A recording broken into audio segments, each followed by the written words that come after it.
Alhamdulillahi Rabbil Alamin. Wassalatu wassalamu ala Rasulillahil Karimil Amin, Nabiyyina Muhammadin wa ala alihi wa sahbihi ajma'in. Wa ba'd. Fa ya ahbaballahi wa ahbab rasulihi sallallahu alaihi wasallam, usi nafsi wa iyyakum bitaqwallahi faqad fazal muttaqun fala tamutunna illa wa antum muslimun. Faqala ta'ala: Ya ayyuhalladzina amanu taqullaha haqqa tuqatih wa la tamutunna illa wa antum muslimun. Saudara-saudariku, bersyukur pada Allah Subhanahu wa taala mengawali perjumpaan kita di subuh kali ini waktu Indonesia bagian barat.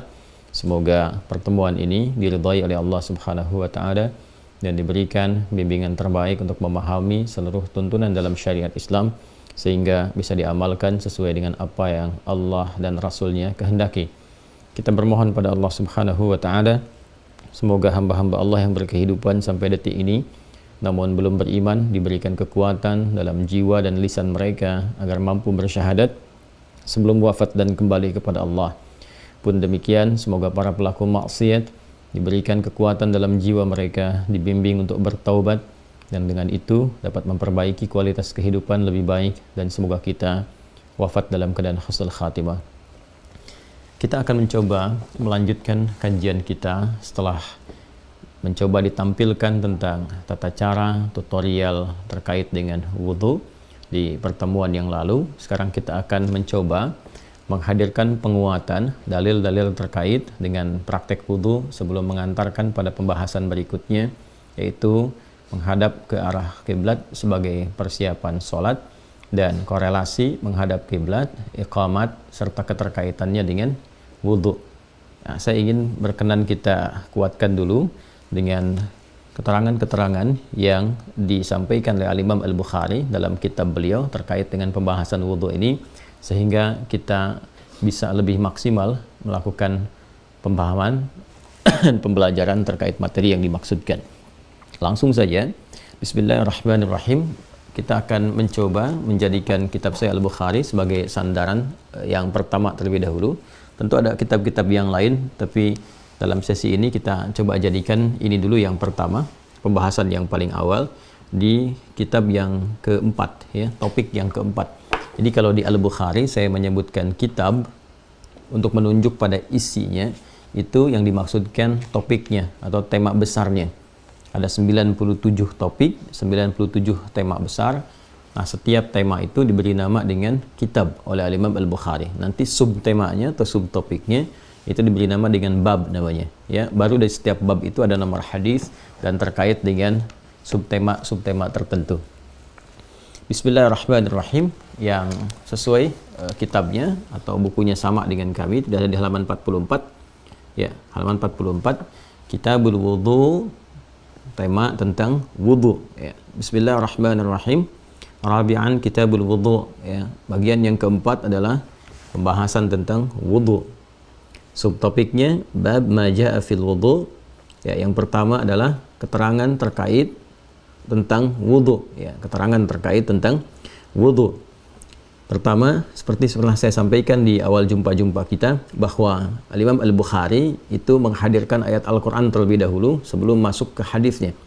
Jadi ayat Quran, kemudian hadis-hadis, dan bila diperlukan keterangan-keterangan, disampaikan keterangan yang singkat dan padat, baik itu dari keterangan para sahabat ataupun juga para tabi'in, atau penjelasan dari beliau yang singkat dan padat jika itu dibutuhkan. Wa qaulillahi ta'ala, dan firman Allah Subhanahu wa taala berikut, beliau kemudian menukil Quran surah ke-5 Al-Maidah ayat yang ke-6. Jadi ini dalil pertama terkait dengan wudhu. Jadi kalau Anda ditanya misalnya dengan pendekatan nas, ya, naqli, dalil, apa landasannya dalam Islam berwudu itu? Ya, maka Anda bisa menjawab. Yang pertama adalah firman Allah Subhanahu wa taala di Al-Qur'an surah ke-5 Al-Maidah di ayat yang ke-6. Jadi Islam itu komplit, ya. Komplit sekali. Menjawab pertama dengan pendekatan naqli untuk menunjukkan kebenaran risalah. Benar nggak di agamanya itu ada tuntunan? Nah, kalau sudah bertanya ada tuntunan, maka jawabannya kan dalil. Ya.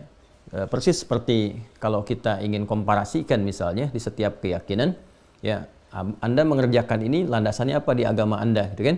Di kita juga demikian.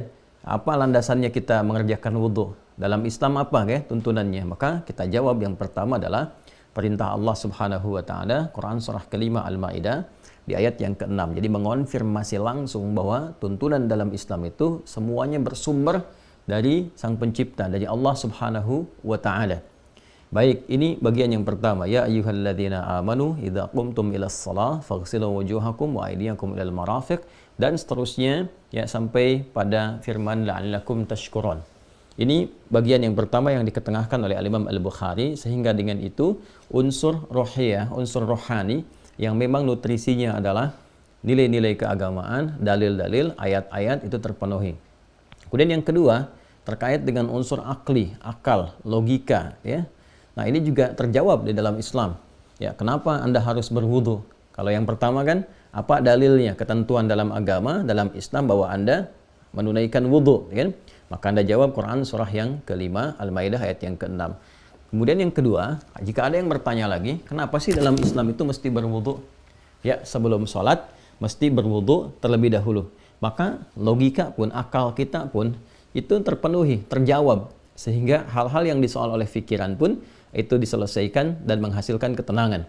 Ya, apa jawabannya pada yang demikian? Kita katakan, ya karena sholat itu keadaan kita menghadap kepada Allah Subhanahu wa taala. Quran surah kedua Al-Baqarah di ayat ke-45 ya sampai dengan 46. Wasta'inu bis-sabri was-shalah wa innaha lakabiratun illa 'alal khashi'in. Ayat 46-nya, alladzina yadhunnuna annahum mulaqu rabbihim. Jadi orang khusyuk dalam sholat itu adalah orang yang melakukan persiapan untuk menghadap kepada Rabbnya.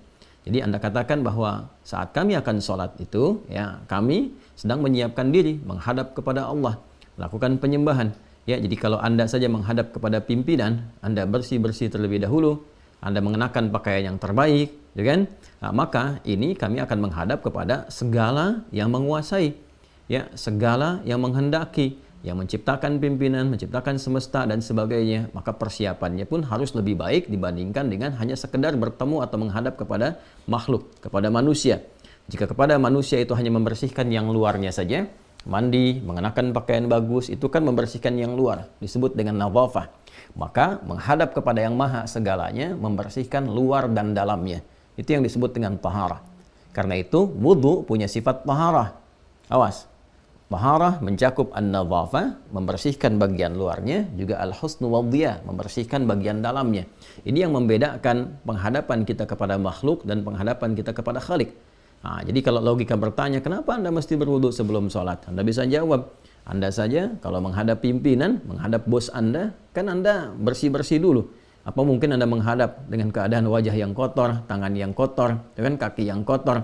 Anda datang ke istana saja, ya Anda kenakan pakaian yang bagus, ya kenakan keadaan-keadaan yang baik. Maka menghadap kepada Allah yang maha segalanya, sholat itu adalah menghadap kepada Allah, menyiapkan diri dengan baik, ya secara sempurna sebagai penghambaan kepada Allah. Maka persiapan yang pertama adalah membersihkan keadaan diri kita, luar dan dalamnya. Kebersihan luar dan dalam itu melebihi hanya sekedar kebersihan luarnya saja. Dan kebersihan luar dan dalam ini itulah yang disebut dengan wudu. Itu yang disebut dengan taharah. Dan setelah itu baru kita mengenakan pakaian-pakaian yang terbaik. Babnya beda tersendiri. Nanti masuk pada kajian akhlak dalam ibadah. Itu salah satunya di Quran surah ke-7 Al-A'raf ayat 31. Ya bani Adam khudhu zinatakum 'inda kulli masjid. Hai anak cucu Adam, setiap sudah datang panggilan dari masjid. Ini salah satu tafsir cepat dan singkatnya. Nanti ada beberapa pemaknaan, tapi ini yang paling populer ya di kalangan ulama. Jika sudah ada panggilan dari masjid itu, maka kenakan pakaian terbaikmu. Khudhu zinatakum, gitu kan? Kenakan pakaian terbaikmu, terindahmu. Nah, jadi menghadap kepada Allah itu kenakan persiapan-persiapan yang paling maksimal. Nah, nanti kalau sudah mau masuk babnya, ini kan kita baru wudu ya, belum menghadap kiblat aja belum gitu kan. Nah, nanti setelah berwudu nanti persiapan diantaranya kenakan pakaian yang baik, bagi laki-laki pakai wewangian dan sebagainya. Ini menunjukkan kesungguhan, keseriusan kita dalam menunaikan ibadah.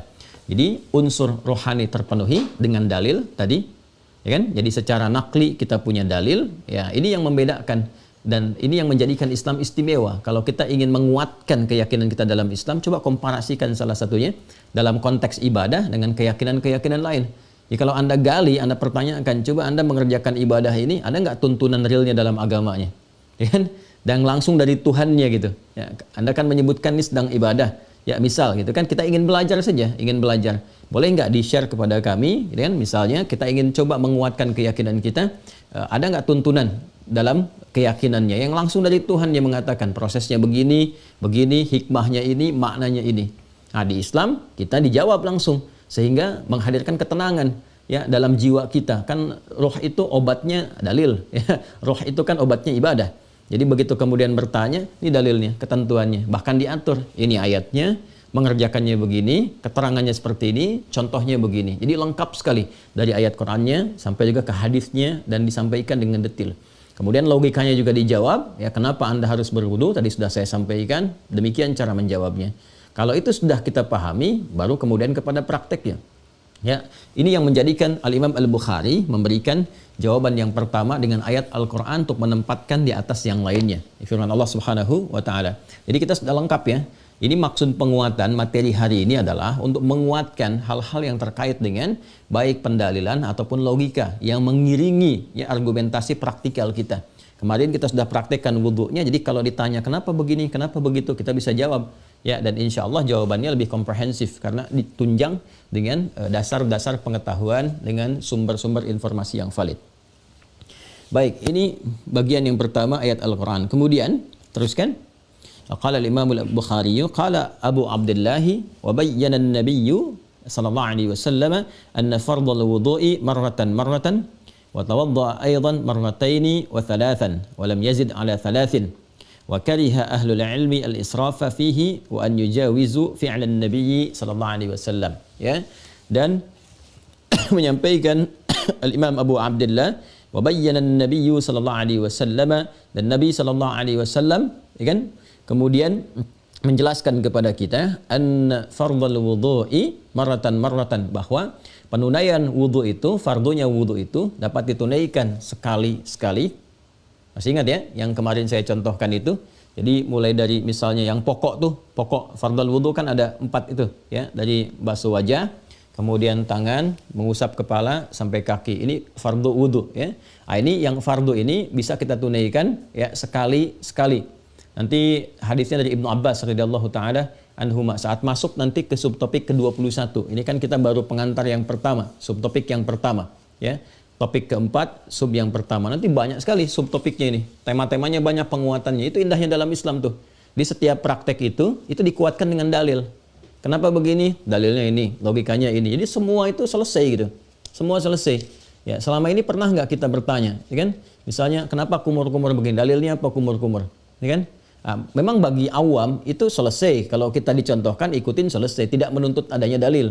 Bagi orang awam, kerjakan, diberitahu, sami'na wa ata'na.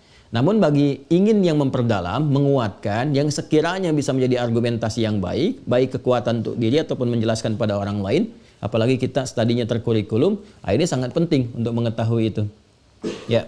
Kemudian teman-teman sekalian, yang pertama adalah ya, fardhul wudu marratan, boleh sekali-sekali. Nanti subtopiknya ke-21 dari Ibnu Abbas, ya radhiyallahu taala anhuma, bahwa beliau pernah menyaksikan Nabi sallallahu alaihi wasallam itu berwudu sekali-sekali, ya, wajah sekali, dan kemudian tangan sampai siku sekali, kanan sekali, yang kiri kemudian mengusap kepala sekali sampai ke kaki, di antara kaki sampai ke mata kaki, ya, seperti yang pernah dicontohkan.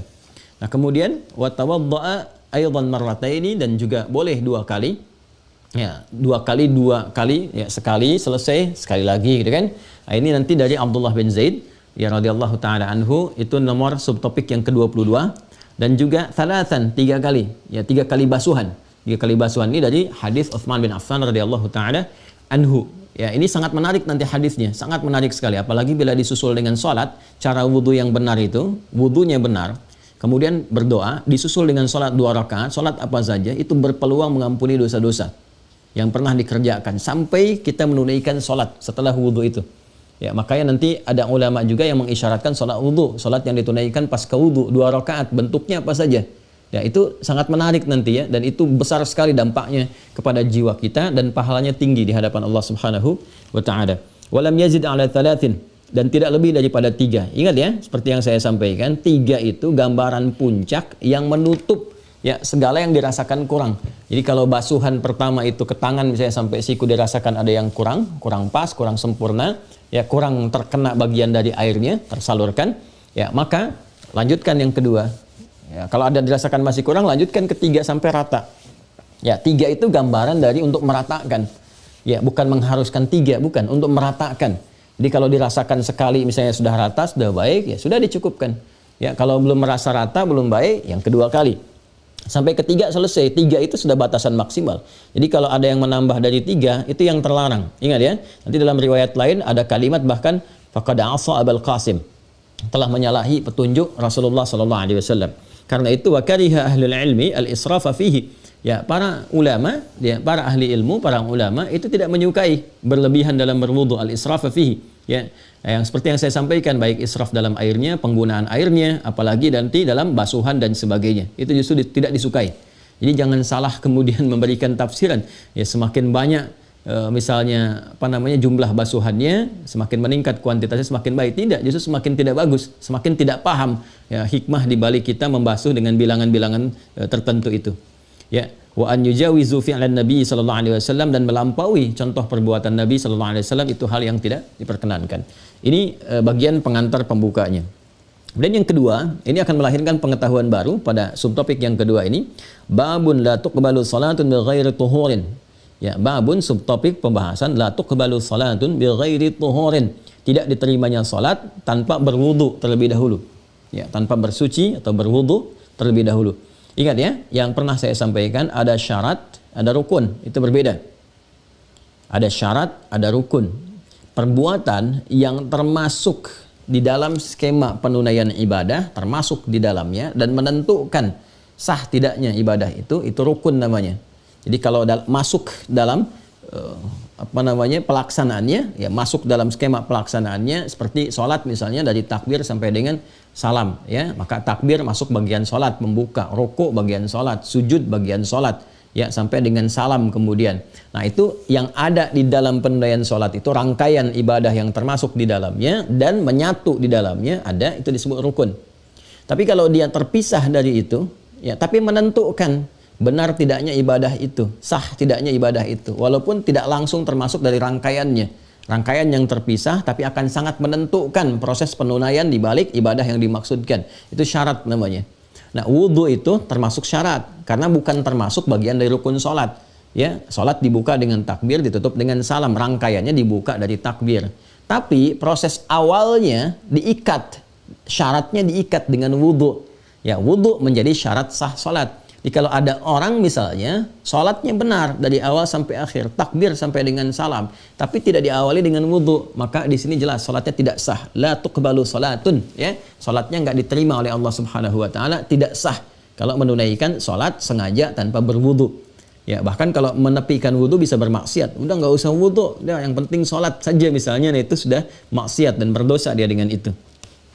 Baik, apa hadisnya? Qala haddatsana Ishaq bin Ibrahim Al-Hanzali qala akhbarana Abdul Razzaq qala akhbarana Ma'mar an Hammam bin Munabbih annahu sami'a Aba Hurairah yaqulu qala Rasulullah sallallahu alaihi wasallam. Hadisnya dari sahabat Abu Hurairah radhiyallahu taala anhu, beliau menyampaikan, beliau menyampaikan Rasulullah sallallahu alaihi wasallam pernah bersabda, la tuqbalu salatu man ahdatha hatta yatawadda'a. La tuqbalu, kata Nabi sallallahu alaihi wasallam, tidak diterima salatu man ahdatha, orang salat yang masih membawa hadas, hatta yatawadda'a, sampai dia berwudu terlebih dahulu baru menunaikan salat, itu yang kemudian diterima.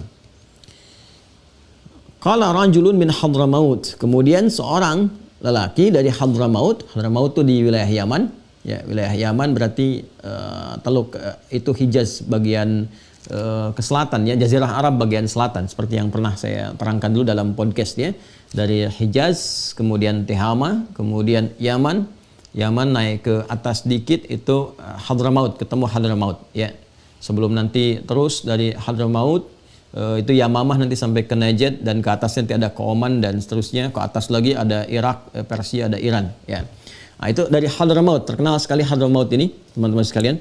Seorang lelaki dari Hadramaut mengonfirmasi, bertanya kepada sahabat Abu Hurairah. Jadi Abu Hurairah menyampaikan ini kepada koleganya, beliau berdakwah, ya, menyampaikan hadis-hadis Nabi sallallahu alaihi wasallam. Nah, dikonfirmasi oleh seseorang dari Hadramaut. Mal hadath ya Abu Hurairah? Ya, apa itu hadath?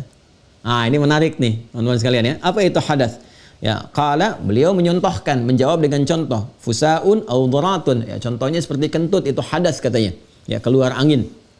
Ya, dari bagian belakang tertentu, itu disebut dengan hadas. Nah, beda hadas dengan najis ya. Awas nih, beda hadas dengan najis, itu berbeda. Saya ulang ya. Beda hadas dengan najis.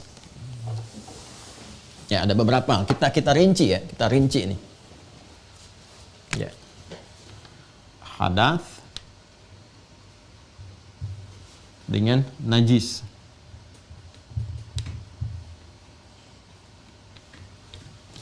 Udah? Walaupun dipandang sama-sama kotor atau kotoran. Ya. Keduanya dipandang sama-sama sesuatu yang kotor atau menghadirkan kotoran. Hadas umumnya bersifat maknawi. Umumnya bersifat maknawi. Sudah? Najis sifatnya hakiki. Ya. Ada materinya langsung tampak. Ini umumnya, walaupun nanti boleh jadi juga ya ada persamaan-persamaan di dalamnya. Walaupun nanti cara membersihkannya bisa berbeda. Baik, sudah ya? Ini pertama umumnya sifatnya apa? Maknawi. Yang ini umumnya sifatnya hakiki. Hakiki itu materinya ada, tampak jelas. Hadas ini cara membersihkannya terbagi dua. Ada yang sifatnya dipandang kecil, di bahasa Arabnya asghar, asghar atau saghir, ya, al-asghar. Ada yang kedua, sifatnya besar, al-akbar.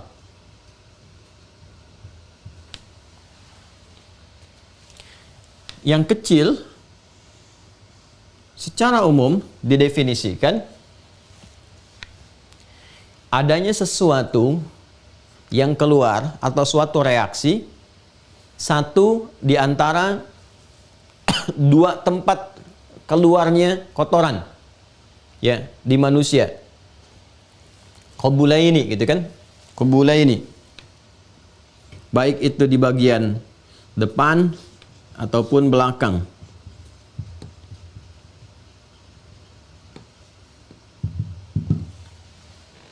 Misal, kalau kita spesifik misalnya, ini ada kencing misalnya kan, saya contohkan secara langsung. Ini kentut misalnya,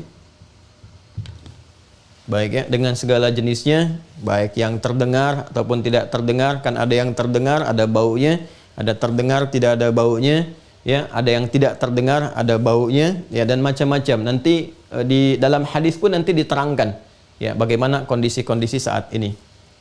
Nah, ini yang kecil. Ya, yang kecil.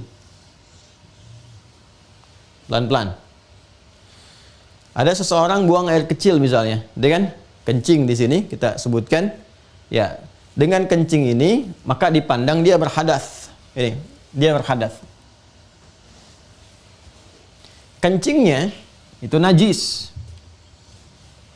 Awas, membedakan cara membersihkannya berbeda. Nah, jadi kalau cara membersihkan ini kencingnya najis, ya kan? Ada najisnya. Nah, kemudian keadaan saat kencingnya itu, ya, keadaan kencingnya itu disebut dengan hadas. Cara membersihkan, bersihkan bagian yang keluar dari ya air kecil itu atau kencing itu, dibersihkan, sudah, ya. Kemudian juga sama ya dalam konteks ini dibersihkan, setelah bersih najisnya hilang, dipastikan hilang najis, selesai. Ya, bersih, selesai. Jadi najis itu dibersihkan di tempat adanya najis, baik yang keluar ataupun melekat. Ya, kena kotoran misalnya kan, atau ada darah kan najis ya, atau ada kotoran misalnya yang melekat dari hewan tertentu, itu najis, materinya ada, sifatnya hakiki. Hakiki itu materinya ada, terlihat. Cara membersihkannya berbeda dengan hadas. Ya, najis itu dihilangkan di tempatnya yang terkena kotoran. Kalau ada nempel kotoran, sifatnya najis, bersihkan di tempat itu. Ya, sampai hilang 3 sifat itu. Ya, baik itu warnanya, baunya, ataupun rasanya dengan dugaan yang kuat. Hilang, selesai.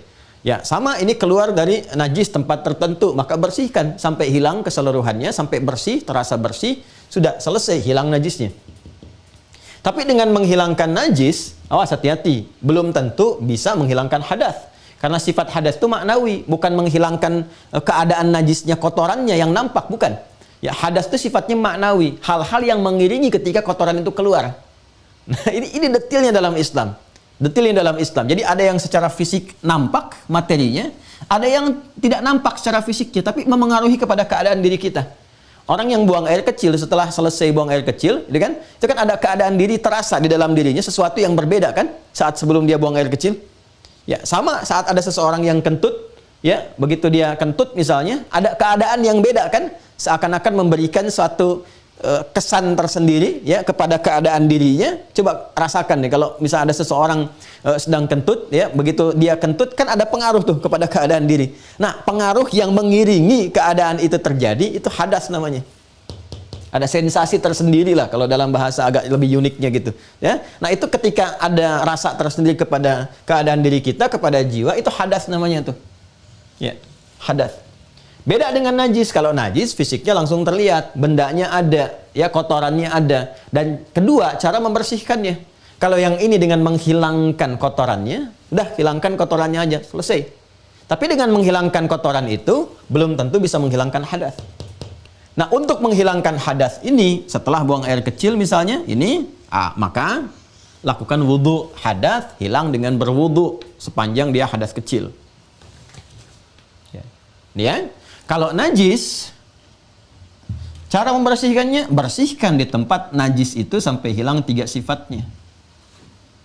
Bersihkan materinya sampai dipastikan dan ataupun dirasakan dan atau dirasakan hilang 3 sifatnya, yaitu warna, bau, dan rasa. Terkait dengan rasa ini diikuti dengan dugaan yang kuat. Ya, bukan dicoba seperti pernah saya terangkan. Ya. Jadi ada kotoran kucing melekat misalnya kepada pakaian, yaitu najis, harus dibersihkan. Maka dibersihkan pakai air, bersihkan di tempat itu, ya. Di tempat itu dibersihkan pakai air sampai hilang warnanya. Kemudian coba dicium sampai hilang baunya, ya kan? Nah, untuk hilang rasa bukan dijilat, ya, tapi umumnya kita rasakan keadaannya. Ini dugaan kuat kita dengan hilang baunya dan hilang warnanya, sudah, oh ini sudah hilang juga rasanya dengan dugaan yang kuat, maka bersih kembali. Ini cara membersihkan najis, materinya di tempat itu dibersihkannya. Hadas tidak, ya. Yang buang air kecil kencing di tempat tertentu, ya kan? Tapi ketika kita berwudu, yang dibasuh apa? Yang dibasuh ya tadi, ya, dari bagian, bahkan dari kumur-kumur, kemudian juga tamadmad, ya, kumur-kumur, istinsyak, hirup ke hidung, dikeluarkan istinthar, itu sunnahnya. Kemudian dari basuh wajah yang pokok sampai dengan basuh kedua kaki sampai ke mata kaki. Itu wudu, membersihkan hadas dengan wudu, membersihkan najis dengan membersihkan, menghilangkan najisnya di tempat najis itu melekat. Ya, jelas ya? Ini perbedaannya. Nah, jadi dengan menghilangkan najis itu belum tentu bisa menghilangkan hadas. Tapi kalau Anda sudah berwudu, teman-teman sekalian, sudah berwudu misalnya, ada najis. Awas nih. Wudu sudah dilakukan. Tiba-tiba ada najis melekat. Apakah darah misalnya, berdarah misalnya, atau ada kotoran hewan tertentu nempel. Ya, itu singkatnya tinggal dibersihkan najisnya, nggak perlu wudu lagi. Itu bedanya. Saya ulang ya. Kalau ada seseorang sudah berwudu, tiba-tiba ada pakaian kena najis misalnya. Nah, ketika pakaian terkena najis itu, singkatnya tinggal dibersihkan najisnya di tempat yang melekat pada pakaian itu. Karena najis sifatnya dibersihkan ya pada tempat yang melekat, langsung bersihkan. Tapi saat terkena najis itu, najisnya tidak membatalkan wudu, hanya dibersihkan najisnya, wudunya tetap dengan keadaan sebelumnya. Sepanjang tidak terjadi hal-hal yang bisa menghadirkan hadas dan membatalkan wudu. Nah, contoh misalnya, ya, dia tidak kena najis tapi kentut. Nah, ini membatalkan hadas. Ya, maka wudunya diulang. Ini yang membedakan dengan najis. Kalau najis dibersihkan di tempat dia keluar. Kalau hadas, ya, berwudunya sesuai dengan praktek yang telah kita contohkan. Makanya ada orang kentut, dia berhadas misalnya. Dan cara membersihkan hadasnya kan nggak seperti najis. Nggak ada orang kentut kemudian ambil air dibersih-bersihkan di bagian di tempat kentut, kan tidak. Ya kan? Ketika ini terjadi, maka dia berwudu kembali. Itu yang disebut dengan hadas. Karena yang dibersihkan dalam hadas itu adalah keadaan-keadaan diri yang mengiringi ketika najis atau hal tertentu keluar dari dalam dirinya. Baik itu sifatnya seperti kentut ataupun kencing dan semacamnya. Jelas ya? Ini gambarannya. Ini yang hadas kecil, ya. Baik yang keluar dari depan ataupun keluar dari belakang, ada yang kentut, ada yang kemudian ke toilet, pub dan seterusnya, maka najisnya dibersihkan. Ini nanti skema caranya banyak, tergantung apakah najisnya itu kecil, ya, mukhaffafah ataupun mutawassithah atau mughalladhah, ya, yang sifatnya ringan, menengah ataupun besar. Nanti ada babnya sendiri, Kalau anak-anak bayi usia sekian belum makan, bagaimana membersihkannya, itu kan, sehingga najisnya hilang, itu ada babnya sendiri. Nanti kalau sudah masuk ke bab ini kita bisa turunkan supaya tidak terlampau melebar. Jelas ya? Nah, hadas yang besar, al-hadasul akbar. Ini contoh paling gampangnya. Satu seperti hubungan seksual biologis atau jima, misalnya kan? Hubungan seksual biologis antara suami istri yang sah kemudian dilakukan dengan tuntunan syariat, ya. Atau keluarnya misalnya mani.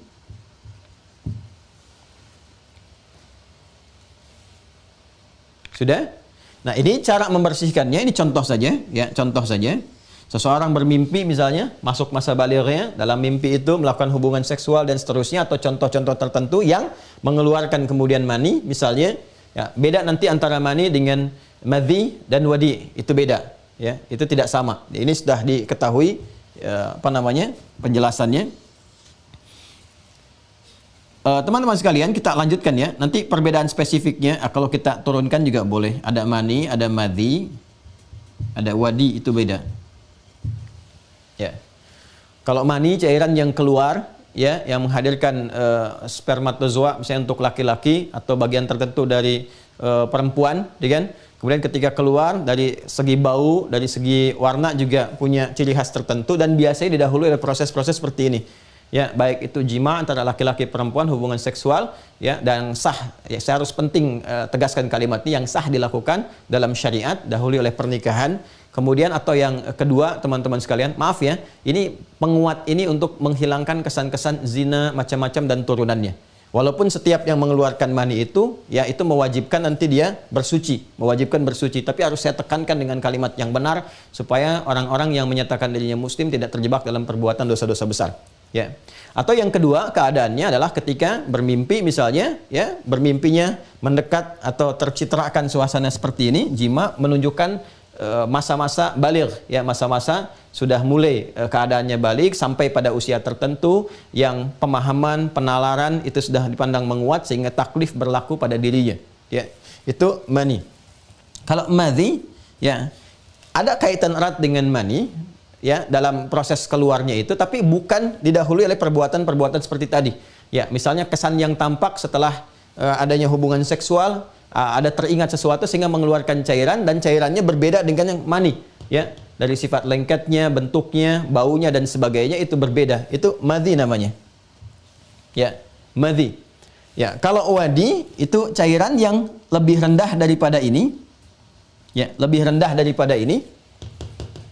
Yang kadang-kadang dia keluar misalnya pasca keadaan-keadaan tertentu. Kalau yang ini tadi pasca ada teringat sesuatu misalnya, atau setelah ada maninya disusulkan dengan madhi, itu bisa juga terjadi, ya, yang mengiringi misalnya dalam proses ini buang air kecil tiba-tiba ada iringan sisa-sisa bekasnya itu, ya kan? Ini juga bisa kualitasnya menjadi madhi, bisa terjadi.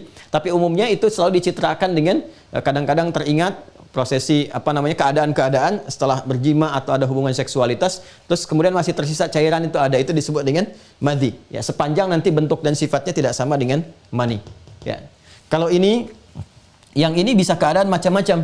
Ya, bisa keadaan tersentuh misalnya, tertentu, atau keadaan-keadaan yang menjadikan dia tersentuh sehingga ada reaksi tertentu yang mengeluarkan, tapi tidak sama dengan mani. Ya, tidak sama dengan mani, tidak sama dengan madhi, lebih rendah kualitasnya dibandingkan dengan madhi, itu yang disebut dengan wadi. Ya, nanti dalam sesi yang khusus ya, khusus sekali kalau sudah masuk bab kepada taharah untuk bersuci, kita bahas detail satu-satu. Dan ini bahasannya sudah spesifik sifatnya, dan ini lebih dalam ya, lebih dalam pembahasan spesifik dan di atas baligh ya sifatnya. Jadi nanti juga kalau belajar nanti kita zonasi itu penting untuk memetakan ya siapa yang belajar, seperti apa dan sebagainya sehingga bisa mengetahui dengan baik. Termasuk nanti di perempuan ada babnya sendiri. Ya, di perempuan ada babnya sendiri tentang haid, tentang nifas, darahnya bagaimana, ini bagaimana, apakah ini darah susulan atau bukan, membersihkannya seperti apa. Ini nanti ada babnya tersendiri. Ya.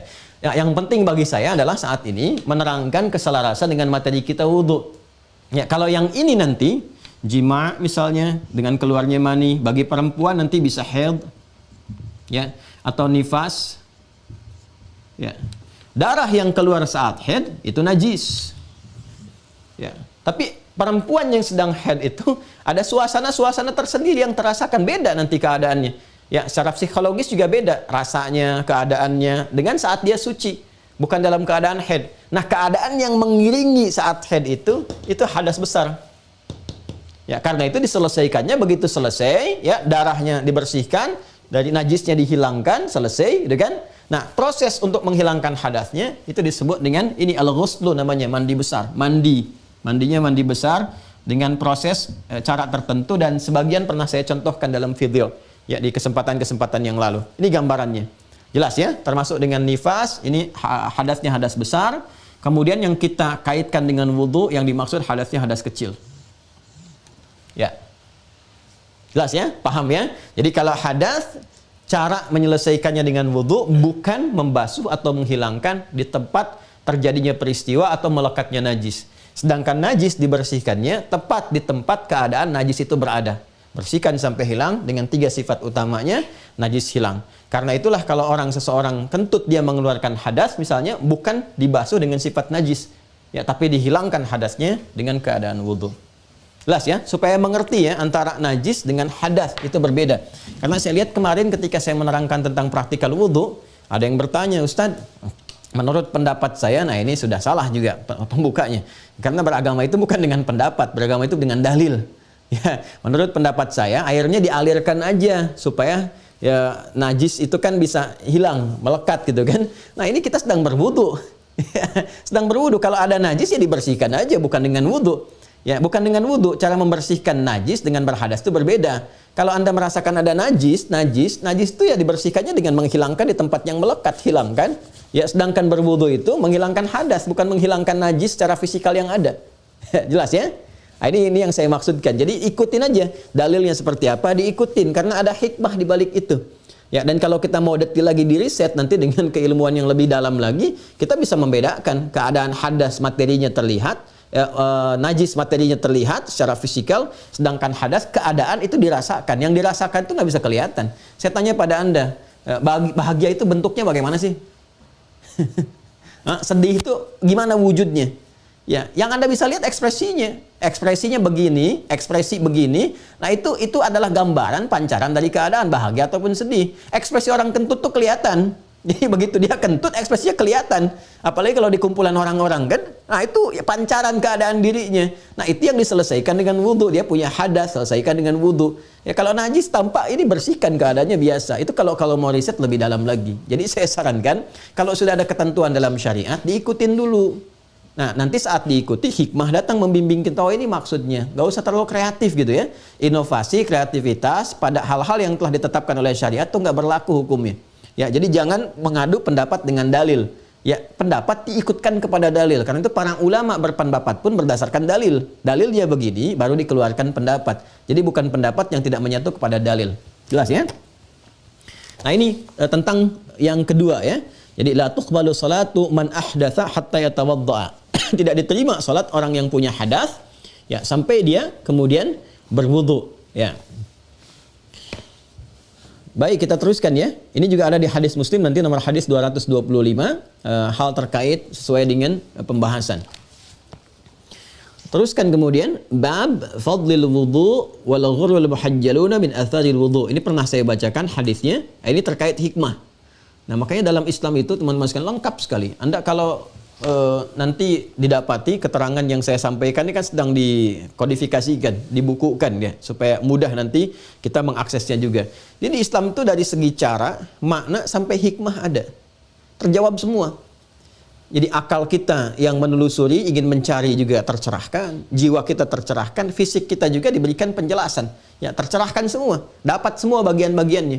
Nah, ini sekarang kita masuk bagian hikmahnya. Anda bisa klasifikasikan. Oh, ini cara praktikkan wudhu, kemarin tutorial itu kan cara. Ya kan? Nanti ada makna, ya, maknanya begini, begini. Nanti ada hikmah. Esensinya seperti ini, filosofisnya begini gitu ya. Dan nanti apa yang didapatkan dari situ sampai ke pahalanya. Ya, agama itu kan harus sampai ke pahala. Ya kan? Apa apresiasi yang Tuhan berikan kepada kita ketika kita menyembahnya? Itu harus sampai ke situ. Apa yang dibawa sampai ke akhiratnya? Islam itu paling jelas. Dijelaskan wudhu caranya begini, maknanya begini, hikmahnya begini. Kalau kamu kerjakan ini dampaknya ke diri kamu begini. Ya, kemudian ke interaksi sosial seperti ini pengaruhnya. Lalu kalau kamu meninggal dapat ini sebagai bekal pulang, jelas semuanya. Ya, ini caranya, basuh wajah sampai selesai. Cara. Ya, dijelaskan maknanya. Ini wajah dibasuh tuh seperti ini. Artinya begini, doanya begini dan sebagainya. Kemudian apa hikmah dari itu semua? Dijelaskan pula. Ya, ini hikmahnya ini menjadikan keadaan kita lebih bersih secara fisikal. Kemudian juga ke jiwa kita itu akan melatih kebersihan jiwa. Begini caranya supaya saat yang bersamaan berwudu bersih luarnya, bersih dalamnya. Kerjakan ini sampai doanya diatur. Kalau kamu kerjakan begini, dampak ke dalam jiwamu itu bersih, dampak fisikmu bersih, bergaul dengan orang pun enak. Jiwa yang bersih itu melahirkan tindakan-tindakan yang mulia. Ya, nanti kalau kamu kerjakan begitu di akhiratnya dapat apresiasi, pahala, ya, diberikan pahala. Pahala itu kan masalah akhirat. Ya, konfirmasi iman di alam kubur, konfirmasi pahala di akhirat, konfirmasi amal di dunia. Jadi sekarang kita beramal, nanti saat masuk kuburan dikonfirmasi iman. Imannya ada enggak? Ya, sebelum kita diminta untuk beristirahat, nyaman dan sebagainya, ya, tidur, bagi orang beriman dalam tidurnya itu diberikan kebaikan-kebaikan, dalilnya banyak. Bagi orang yang dikonfirmasi enggak ada imannya, dia meninggal imannya enggak ada, ya sudah. Ya, diberikan konsekuensi yang berlaku di alam kubur. Kalau di hadis-hadis itu ada keterangan-keterangan, di Quran juga ada. Ya, kalau ada yang mengatakan ya cuman tidur, kan saya sampaikan di kesempatan yang lalu. Tidurnya dikasih mimpi buruk. An-naru yuraduna 'alaiha ghudwa wa 'ashiyya. Kata Allah dalam Al-Qur'an, ya neraka itu diberikan ditampakkan pada dia setiap pagi dan petang terus berputar 24 jam.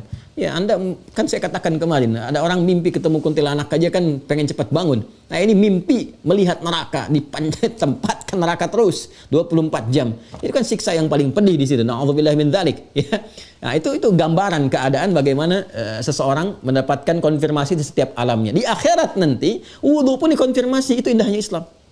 Dikonfirmasi kebenaran wudunya itu. Di dunia kita kerjakan, kemudian kita buktikan bahwa kita berhasil wudhu. Caranya bagaimana? Nampak pada kesucian dirinya, kebersihan. Jadi orang berwudhu itu senang dengan kebersihan, bersih. Ya, senang bersih gitu, bersih. Kemudian kata-katanya bersih, pandangannya bersih, suci, baik, gitu kan? Arahnya pada hal yang mulia. Itu penampakannya saat di dunia dalam interaksi kehidupan. Dikonfirmasi nanti di alam kuburnya keadaannya. Makanya orang-orang yang sengaja kotor, nggak sempurna, wailul lil alqab. Wailul lil aqab. Kata Nabi, hati-hati tuh kalian tuh kotoran-kotoran tuh saat dibawa ke alam kubur, ya bisa ada pendahuluan-pendahuluan tuh. Anda aja tidur nggak nyaman kalau kotor kan? Nah, sekarang Anda tidur di alam kubur, belum bangun-bangun lama bawa kotoran. Saya tanya pada Anda, kalau Anda tidur sekarang misalnya di alam kehidupan kita sekarang di dunia, Anda tidur bawa kotoran. Badan kotor, ya muka kotor, kaki kotor, kan nggak enak. Ibu lihat anak ibu tidur kakinya kotor, ibu bangunkan lagi kan, atau ibu cuci kan bersih. Nah, ini ada orang tidur di alam kuburnya bawa kotoran semua, nggak bersih-bersih sampai dibangunkan. Kan nggak enak tidurnya. Ya, sudah mimpinya nggak enak, badannya kotor, keadaannya nggak enak, masih Anda bisa mengatakan, kami cuma tidur kok, silahkan tidur tuh dengan kotoran dan sebagainya. jadi kondisi itu tuh harus dipahami dengan baik. Kalau mau pakai logika, kita jawab pakai logika. Dan Quran memberikan dalil, pendekatan tentang itu. Ya. Lalu di akhirat dikonfirmasi. Apa konfirmasi akhiratnya? Untuk keberhasilan orang wudhu. Nah, ini agama yang benar itu seperti itu. Ya, ini sesuai dengan yang kita yakini. Konsepsi keberagaman itu kan mesti menjawab di setiap keadaan, setiap tempat, setiap ruang dan waktu. Islam itu menjawab di dunia begini keadaannya. Di alam kubur dijelaskan, di akhirat pun dijelaskan. Konfirmasi 3 alam. Sehingga kita tuh punya gambaran yang jelas tentang kehidupan kita. Kalau meninggal kemana? Setelah itu bagaimana? Nah, tugas agama itu memberikan penjelasan kepada kita. Islam memberikan dengan detil. Setiap perilaku kita dijelaskan konsekuensinya. Wudu diperintahkan, kita bertanya, apa dampak wudu bagi saya di dunia? Jelaskan. Di alam kubur apa? Diberikan penjelasan. Di akhirat bagaimana? Baca hadisnya. Yuk kita lihat ya. Manfaat dari wudu itu saat kita kembali kepada Allah. Babu fadlil wudu'i, subtopik pembahasan tentang keutamaan wudu, wal ghurul muhajjaluna min atharil wudu, dan pancaran cahaya dari bekas wudu. Ya. Qala al-Imam al-Bukhari haddatsana Yahya bin Bukir qala haddatsana Laits an Khalid an Sa'id bin Abi Hilal an Nu'aim al-Mujmir qala raqitu ma Abi Hurairah ala dhahril masjid fatawadda. Ya, faqal inni sami'tu an-nabiyya sallallahu alaihi wasallam yaqul. Nah, ini sangat menarik sekali.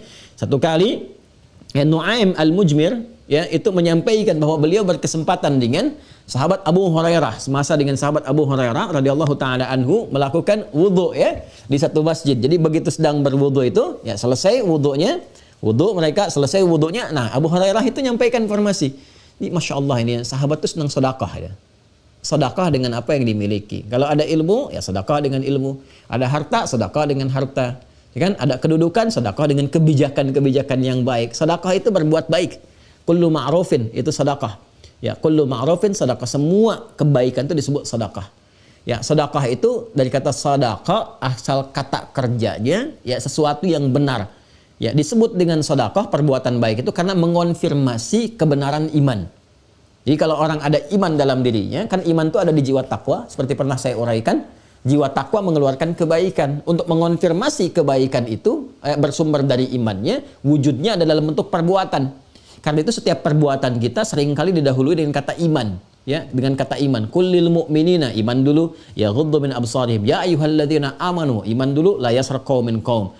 Lisan orang beriman tidak mencela, la yaghtab ba'dukum ba'da, tidak bikin hoax. Ya, mata orang beriman memandang yang baik-baik, ghaddul basar dan sebagainya.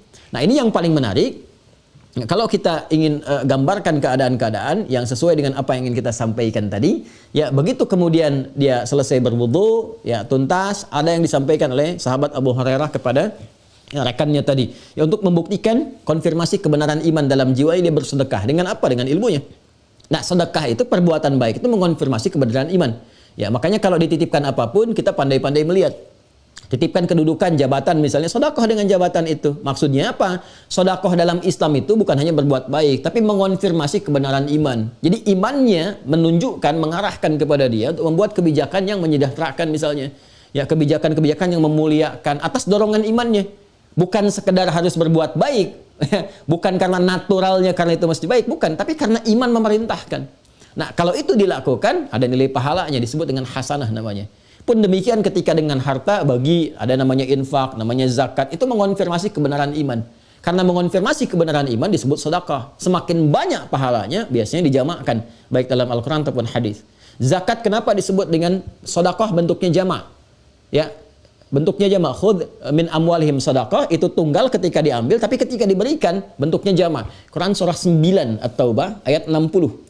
Innamas sadaqatu lil fuqara wal masakin wal 'amilina 'alaiha wal mu'allafati qulubuhum wa fir riqab wal gharimin wa fi sabilillah wa ibnis sabil. 8 golongan penerima zakat itu. Tapi zakat ketika disebutkan akan dibagikan, namanya dirubah oleh Allah dengan sedekah, bentuknya jamak. Innamas sadaqatu, Quran surah 9 At-Taubah ayat ke-60. Kenapa dirubah dengan nama sedekah? Untuk memberikan konfirmasi, satu, bahwa berzakat itu pembuktian iman. Kedua, berzakat yang benar pasti disalurkan dengan cara yang baik kepada orang-orang yang berhak menerimanya. Caranya baik, imannya baik. Jadi berbagi itu dorongan iman. Orang kalau beriman itu senang berbagi dalam kebaikan. Nah, Abu Hurairah itu, ya Allah titipkan kepadanya ilmu. Karena itu dia ketemu teman, kasih ilmu. Temu teman, kasih ilmu. Makanya enaknya ketemu orang soleh, orang pintar, orang soleh itu kita dapat banyak ilmu. Kadang-kadang dia nggak bilang, tapi perilaku dia menunjukkan kesan-kesan keilmuan. Ya, bagaimana bertutur, berjalan, bersikap dan sebagainya. Dapat banyak kita, banyak. Makanya ada suhbatus salihin. Ya, bergaul dengan orang-orang soleh, kata Imam Asy-Syafi'i. Ya, Imam An-Nawawi sampai ngarang kitab Riyadhus Shalihin, taman orang-orang soleh. Ya, kenali orang-orang soleh atau menjadilah orang soleh sehingga banyak manfaat yang bisa kita berikan. Nah, Abu Hurairah berbagi kepada kawannya ini setelah selesai berwudu, maka dia mengatakan, beliau menyampaikan, Inni sami'tun nabiyya sallallahu alaihi wasallam. Saya pernah mendengar, dan menggunakan ini untuk meyakinkan. Ini ya, aku tuh benar-benar pernah mendengar Nabi sallallahu alaihi wasallam. Jadi kalau sudah pakai ini, itu untuk menepis keraguan pada orang yang akan mendengarkan. Ya, supaya nggak berkata gini, masa sih, gitu kan? Terus kita jawab, iya mau tahu banget atau mau tahu benar? Ya, nggak usah begitu. Ya, bahwa ini pakai ini itu udah nggak ada konfirmasi yang lain. Inni sami'tun nabiyya. Saya benar-benar pernah mendengar Nabi sallallahu alaihi wasallam yaqul, bersabda. Perhatikan kalimatnya. Inna ummati. Ya, inna, nah sudah tuh pakai taukid lagi. Inna ummati yud'auna yaumal qiyamati ghurran muhajjalin min atharil wudu. Inna ummati, sungguh aku tegaskan kata Nabi, aku yakinkan pada kalian semua. Inna itu saya pernah sampaikan kalau di gramatikal bahasa Arab di nahwu disebut dengan harfu nasbin wa taukidin. Tansibul isma wa tarfa'ul khabara mabniyun 'alal fathi la mahalla lahu minal i'rabi. Inna. Ya, huruf nasab dan taukid. Kalau secara tekstual, nasab itu menjadikan kalimat setelah inna harakatnya fathah kalau tunggal, kasrah kalau jamak. Ya. Biasanya kalau jamaknya juga muannas salim itu kasrah, tapi kalau jamaknya mudzakkar dia masih menggunakan fathah. Innal masjida, kalau ada inna setelahnya fathah. Ya, innal masajida, nah itu harakatnya fathah kalau ada inna. Itu baru memakai ilmu standar kalau kita pakai yang standar. Tapi kalau kita pakai pendekatan balaghahnya, ya nasab itu menancapkan sesuatu dengan kuat. Nasabar rajulu asahu fil ardi. Seorang lelaki menancapkan tongkat di bumi, ya, di tanah itu dengan kuat sehingga nggak goyang. Itu nasab namanya. Ya, taukid untuk menguatkan sesuatu. Jadi kalau sudah ada inna, informasi yang disampaikan tancapkan dalam hati kita. Seperti tongkat itu ditancapkan. Jangan goyang, jangan ragu. Dan yakinkan, kuatkan pada diri kita. Jadi kalau sudah di Quran menemukan inna, sebelum informasi disampaikan, dalam hadis disebutkan inna, artinya semua informasi yang disampaikan dalam ayat dan hadis tadi, tancapkan dalam jiwa, jangan pernah ragu sekalipun. Ingat ya, jangan pernah ragu sekalipun. Kata Nabi, inna ummati, aku tegaskan pada kalian, tancapkan dalam jiwa kalian, jangan ragu. Ini kita sedang diberikan keterangan oleh Nabi nih. Ya, makanya kalau dibacakan hadis, dibacakan Quran, keadaan kita mesti lebih siap. Jadi kalau mau ngajinya khusyuk ya, ngajinya enak, khusyuk betul. Jadi kalau sedang baca Al-Quran, rasakan bahwa ayat yang dibaca itu untuk kita. Dan kita sendiri yang diminta melafadzkan. Ya, Anda kan kalau dapat dari surat dari orang tua, Anda sedang jauh, ya, taruhlah di Amerika, di Eropa, dimanapun, tiba-tiba orang tua kirim surat. Ya, terus Anda baca tuh oleh Anda, ditujukan kepada Anda, dibaca oleh Anda dengan suara Anda sendiri. Ya, anakku sayang, mama ketika menulis surat ini, ya, sedang mendoakan kamu, sedang di pertengahan malam dan sebagainya. Kita bacakan langsung, itu kan rasanya ke jiwa berbeda. Nah, Al-Quran itu kan 114 surat, suratnya itu untuk kita. Selalu berisi ayat dan selalu sesuai dengan keadaan kita. Saat Anda sedang gundah, bacalah surat-surat. Hati sedang gelisah, buka suratnya yang sesuai dengan apa yang kita butuhkan. Baca surat Ad-Duha, baca surat Al-Insyirah. Ya, dan bukan sekedar baca, rasakan surat itu untuk kita. Allah kirimkan kepada kita lewat Rasulullah SAW. Wad-duha wal-laili idza saja ma wadda'aka rabbuka wa ma qala. Ya, demi aku bersumpah, kata Allah, Allah bersumpah, aku bersumpah. Demi waktu duha yang engkau merasakan kenyamanan seperti cahaya duha, wal-laili idza saja, ataupun engkau merasa dalam kesulitan seperti merasakan gelapnya malam. Bukankah saat gelap malam perasaan gundah gelisah? Ya, demi keadaan engkau dalam keadaan nyaman dan tenang seperti merasakan cahaya duha, ataupun saat engkau sekarang tengah gelisah, gundah, diliputi segala hal yang tidak menyenangkan seperti dalam suasana gelap gulita, ma wadda'aka rabbuka wa ma qala. Yakinkan pada jiwamu, aku tidak akan pernah meninggalkan engkau sedikit pun. Masya Allah. Ya, Masya Allah. Itu kalau kita baca itu dan merasakan itu Masya Allah. Itu nikmat gitu. Ya, seperti aku berikan kepada Rasulmu, ya kan, seperti aku tuntaskan segala persoalannya. Habis itu kita baca Al-Insyirah. Inna ma'al usri yusra. Ini pasti selesai. Ini pasti selesai. Ya, tenangkan jiwamu, lapangkan hatimu. Itu Masya Allah itu. Ya, makanya orang tuh kalau baca Qur'annya benar itu nikmat. Ya, sama kita dengan baca hadis. Rasakan nih Rasulullah ngirim surat ke kita nih. Ngirim keterangan dia. Makanya para ulama, para Imam Malik tuh kalau sudah baca hadis tuh Masya Allah. Itu sakit tuh bisa bangun, bisa pakai jubah dulu, bisa bertahan walaupun ini sangat lebah dan semacamnya. Karena merasakan ini hadis tuh untuk beliau, ini kirimkan, Nabi ini sedang bicara gitu. Dan nyampaikan. Nah, ini kalau kita baca hadisnya benar ini Masya Allah itu rasanya ke jiwa tuh akan lain. Kata Nabi, yakinkan pada jiwamu tuh ya. Kuatkan pada jiwa. Inna ummati, umatku itu, yud'auna yaumal qiyamati ghurran muhajjalin. Itu saat dipanggil di hari kiamat tuh bercahaya kata Nabi. Nabi sendiri yang bilang ini, ngirim ke kita. Ya makanya saya sarankan tuh kalau sedang kita ngaji Quran, ngaji hadis tuh fokus kita tuh harus lebih tinggi. Jangan sampai rebahan, sampai santai, sampai apa gitu kan. Fokusnya lebih tinggi karena ada sesuatu yang bagian jiwa kita mendapatkan pencerahannya, mendapatkan haknya, nutrisinya itu. Ya kalau kita pakai lisan saja nggak nyampe ke jiwa. Tapi kalau kita pakai dengan jiwa kita, kekhusyuan kita bacanya itu Masya Allah ada kenikmatan tersendiri. Jadi Nabi yang bilang inna ummati, ya sungguh tanamkan pada jiwamu yang paling dalam. Umatku itu kata Nabi. Nah, kita ngaku umatnya gak nih? Itu kalau ngaku umat ini untuk kita hadisnya nih. Inna ummati yud'auna yaumal qiyamati ghurran muhajjalin. Saat dipanggil di hari kiamat, nah ini konfirmasi manfaat, fadilah, keutamaan wudu saat di hari kiamat. Di dunia itu ada manfaatnya, di alam kubur ada manfaatnya, di akhirat ada manfaatnya. Ini nggak sembarangan. Jadi kalau manusia, muslim, insan beriman tahu dengan berwudu itu ada manfaatnya, demi Allah saya katakan, niscaya dia tidak akan meninggalkan wudu selama hidupnya. Bukan hanya untuk salat. Dia baru batal wudu pun dia gelisah, dia pengen wudu lagi. Kenapa? Dia yakin dengan ini semua. Ya paling kalau dipraktekkan. Jadi kalau hasil dari wudu itu di dunia saja kita sudah praktekkan dan terasa hasilnya, niscaya karena urusan dunia pun kita nggak akan tinggalkan wudu. Hanya untuk mendapatkan kemuliaan dunia saja. Ya, kemuliaan yang dimaksudkan dampak dari wudu tadi. Bukan materi dunianya, bukan.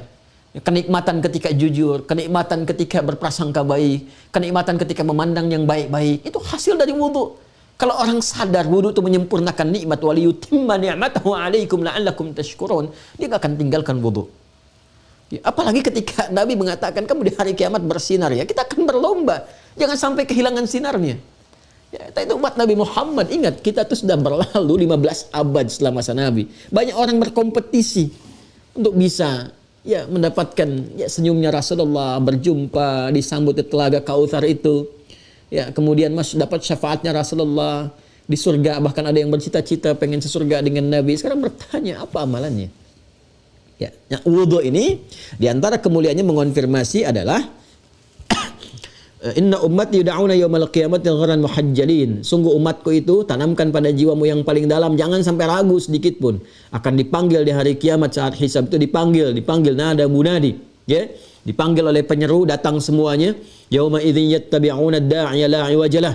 Ya pada hari itu dipanggil kemudian datang orang-orang mengikuti. Ya panggilan itu nggak ada yang berbelok, semua diikutin tuh. Begitu dipanggil bangkit dari kubur, tiup sasakala bangkit, ada panggilan, ya digiring semua. Ya ka'annahum jaradun muntashir. Ya ada orang-orang yang tidak beriman tuh ngumpul, cepat bangkit seperti serangga kumpul itu, ya. Nah, ini semua bangkit, orang beriman bangkit. Nah, umatnya Nabi Muhammad beda. Kelihatan dari bekas cahaya, ada cahaya-cahaya dalam dirinya di tempat-tempat tertentu. Min atharil wudu, bentuknya jamak. Min atharil, dari bekas-bekas wudunya. Nah, jadi kalau di dunia cahayanya dari kebaikan, ada aura-aura kemuliaan, ada penampakan wajah dan sebagainya, itu Masya Allah. Di alam kubur terjaga, jasadnya terjaga. Di hari kiamat ini bersinar ini. Nah, ini kalimatnya pakai konfirmasi iman, bukan akal. Gimana sinarnya? Ntar nanti di akhirat tak tunjukin. Kalau kelihatan tuh, tunjuk tuh si fulan tuh cahayanya yang banyak-banyak. Masya Allah.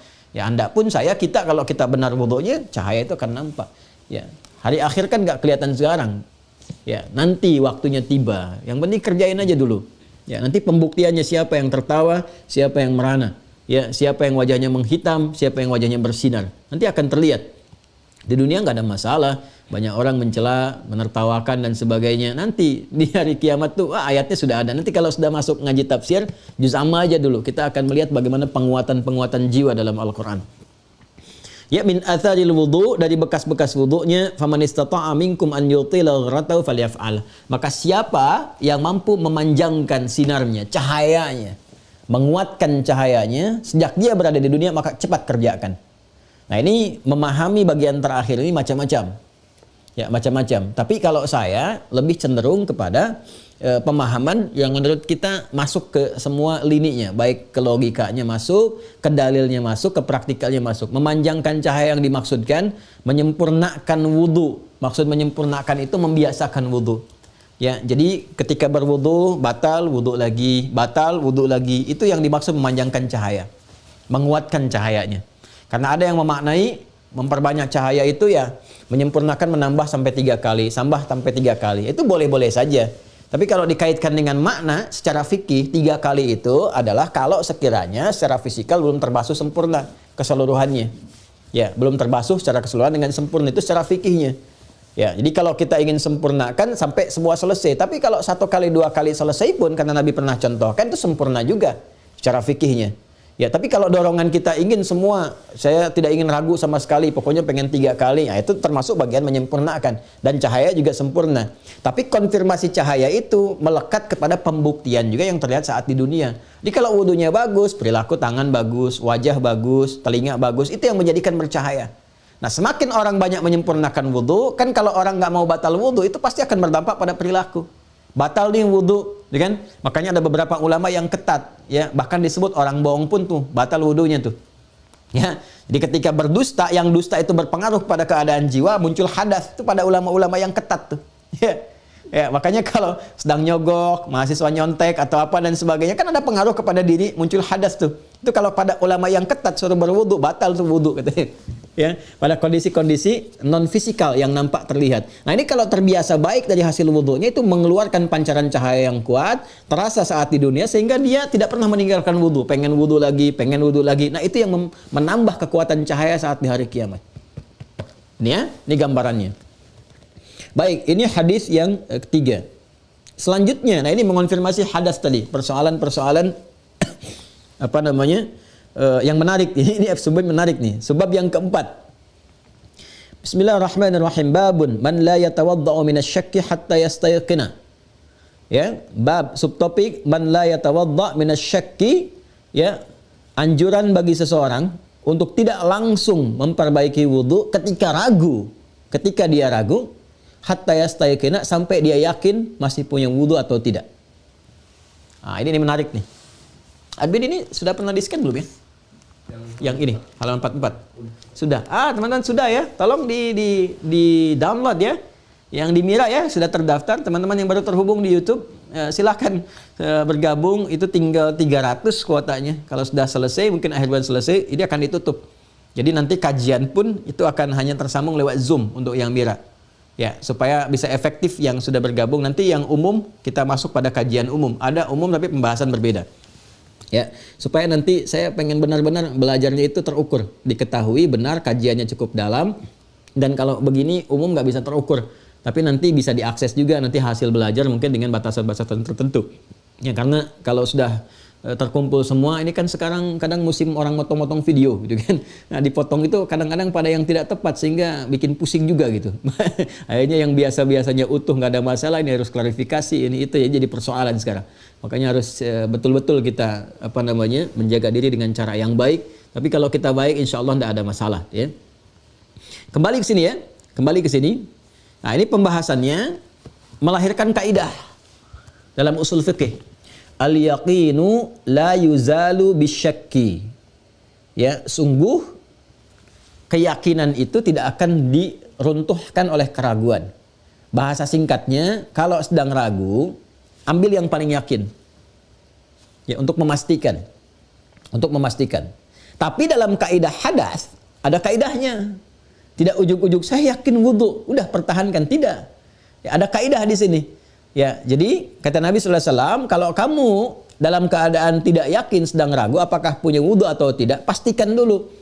Ada yang diingat-ingat atau baca tanda-tanda tertentu sampai kamu merasa yakin. Kalau yakin misalnya bersih, suci, ya sudah, yakin dalam keadaan suci. Tapi kalau ada tanda-tanda tertentu yang menunjukkan bahwa kita itu misalnya tidak punya wudu, cepat berwudu. Di dalam Islam itu sesuatu yang ragu, obatnya itu bukan ditinggalkan terlebih dahulu, tidak, tapi diyakinkan dulu. Sama dengan syubhat ya. Ada yang kadang-kadang membacanya nggak lengkap, memahaminya nggak lengkap. Masih ingat hadis ini enggak? Innal halala bayyinun wa innal harama bayyinun wa bainahuma umurun mushtabihat. Ya? Sungguh yang halal itu jelas, kemudian yang haram itu jelas, dan di antara halal dan haram itu ada yang syubhat. Ya. Pernah dengar itu enggak? Ada hadis yang ke-6 di apa namanya? Di Al-Arba'in itu, yang hadis-hadis dasar itu, di yang ke-6 itu. Nah, syubhat itu adalah perkara yang meragukan antara halal dengan haram. Ya, cara mengentaskan syubhat itu sebelum fase ditinggalkan itu, cara mengentaskannya cari kepastian untuk meyakinkan apakah halal atau haram. Jadi kalau kita mendapati sesuatu yang syubhat, ya misal kita ada di antara kita misalnya sedang berdomisili di negara A. Ya, taruhlah misalnya sedang di Cina atau di Amerika dan sebagainya, tiba-tiba lapar mau makan, nemukan restoran. Ya, restoran ini ragu dia halal atau enggak. Nah, jangan langsung ditinggalkan, tapi dipastikan dulu. Pastikan dulu, konfirmasi dulu, tanya dulu. Apa ada di dalamnya? Apakah legal setempat enggak? MUI setempat lah kalau di kita itu, ya. Bagaimana apa namanya? Kumpulan-kumpulan orang Islam di sana, institusi Islamnya memberikan enggak rekomendasi dan sebagainya. Dicek, dilihat. Kalau sudah kelihatan, tampak keyakinan pada diri kita, bisa diputuskan halal. Masuk ke situ, nikmati. Kalau haram, langsung tinggalkan. Kalau tidak menemukan tanda sama sekali, nggak ada yang bisa dikonfirmasi, baru famanittaqas syubhat, tinggalkan. Ya, tinggalkan tuh untuk mencari konfirmasi sampai menemukan itu sebetulnya halal atau enggak. Bukan dibiarkan mengambang, tidak. Nah, ini penting saya sampaikan karena kesannya yang ditangkap itu, ini kalau baca tekstual begitu. Famanittaqas syubhat, siapa yang meninggalkan syubhat. Jadi dibawa kesannya langsung ditinggalkan, padahal nggak begitu. Dan bab ini celakanya sekarang itu dilebarkan kepada pengajian. Nah, ini Ustadz Syubhat. Ini ada Syubhat yang menyambar-nyambar, kan? Padahal namanya Subhan, bukan Syubhat. Ini Ustadz Syubhat tinggalkan. Tidak, kalau ada yang dirasakan Syubhat, meragukan, cek dulu, klarifikasi dulu. Ya jangan-jangan karena ilmu belum sampai. Yang satu ngajarkan kunut, ini tidak kunut. Kepada yang kunut, dia bilang itu syubhat tuh, hati-hati katanya kan, karena belum belajar tentang kunut. Sebaliknya yang kunut pun melihat yang tidak kunut syubhat tuh. Awas, bisa meruntuhkan kebiasaan amal. Tidak cek dulu, mungkin dia punya dalil. Setelah mengecek, mengetahui, oh ini ternyata dalilnya. Ya bisa tertawa bersama, main bersama dan sebagainya. Jangan sampai dari kecil sahabatan, cuma gara-gara kunut dengan tidak, malam-malam malah nggak kenal setelah dewasa. Ya, assalamualaikum akhi. Terserah. Oh terserah. Assalamualaikum tuh jawabnya waalaikumsalam, bukan terserah. Itu ada kondisi-kondisi yang bagi santri mira nggak boleh begitu, ya. Jadi kaidahnya harus dipakai dengan benar. Makanya kita ngajinya yang benar, ngaji yang benar supaya dengan kebenaran itu tampil kemuliaan-kemuliaan. Dan nggak boleh menilai orang lain, ya, dengan hal-hal yang negatif.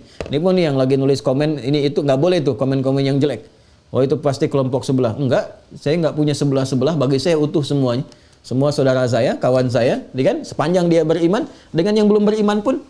Ya, itu saudara kita, sebangsa setanah air. Kita dorong untuk beriman dan berinteraksi yang baik. Bayangkan pada yang belum beriman pun kita bersikap baik, apalagi pada yang beriman.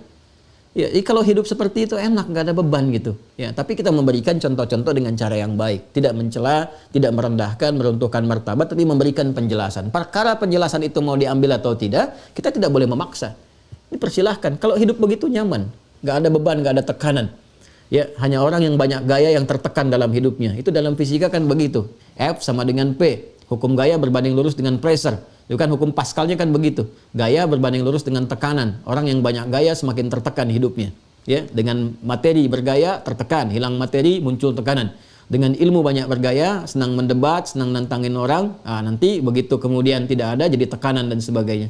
Maka kita kembali kepada jalan-jalan yang tengah-tengah saja. Itu ya, yang dimaksud faman istata'a minkum an yutila ghuratahu falyaf'al, itu yang tadi sudah. Sekarang yang yakin, ya. Al yaqinu la yuzalu bisyakki babun man la yatawadda'u minasyakki hatta yastayqina. Sekarang apa contohnya? Dalam keadaan wudu apakah berhadas atau tidak? Kalau sedang ragu seperti itu, bagaimana cara mengatasinya? Qala al-Imam al-Bukhari, al-Imam al-Bukhari menyampaikan haddatsana Ali qala haddatsana Sufyan qala haddatsana Az-Zuhri an Sa'id bin al-Musayyab wa an Abbad bin Tamim an ammihi annahu syaka ila Rasulillah sallallahu alaihi wasallam. Ini menarik nih. Ar-rajul alladhi yukhayyalu ilaihi annahu yajidu syai'a fi as-salah faqala la yanfatil aw la yansarif hatta yasma'a sautan aw yajid riha. Jadi dikisahkan ini ya teman-teman sekalian dari Abbad bin Tamim dari pamannya, ya, bahwa ada seseorang sahabat yang mengadukan kepada Rasulullah tentang perilaku seorang lelaki. Ya, apa yang diadukan temannya gitu ya, temannya sesama jamaah ya. Biasanya ini indahnya dalam Islam tuh begitu. Jadi kalau ada persoalan-persoalan yang sifatnya misalnya terlihat jadi pelajaran, ya itu nama orangnya nggak disebutkan, disamarkan aja. Inisial, ada seorang lelaki, padahal tahu kasusnya. Ya, tahu. Bisa kalau ada sesuatu yang melahirkan pelajaran, nggak benar dalam beribadah atau pernah berbuat sesuatu yang tidak bagus, itu disebutkan samar namanya. Tapi perbuatannya dijelaskan untuk diperbaiki. Itulah indahnya Islam. Jadi kalau ada orang salah itu, bukan dieksploitasi namanya, diumbar namanya, dibuat pamfletnya begini-begini, tidak. Yang dimaksudkan itu perbaiki kesalahannya supaya sama-sama jadi baik. Anda itu menginginkan orang baik atau menginginkan orang terjerumus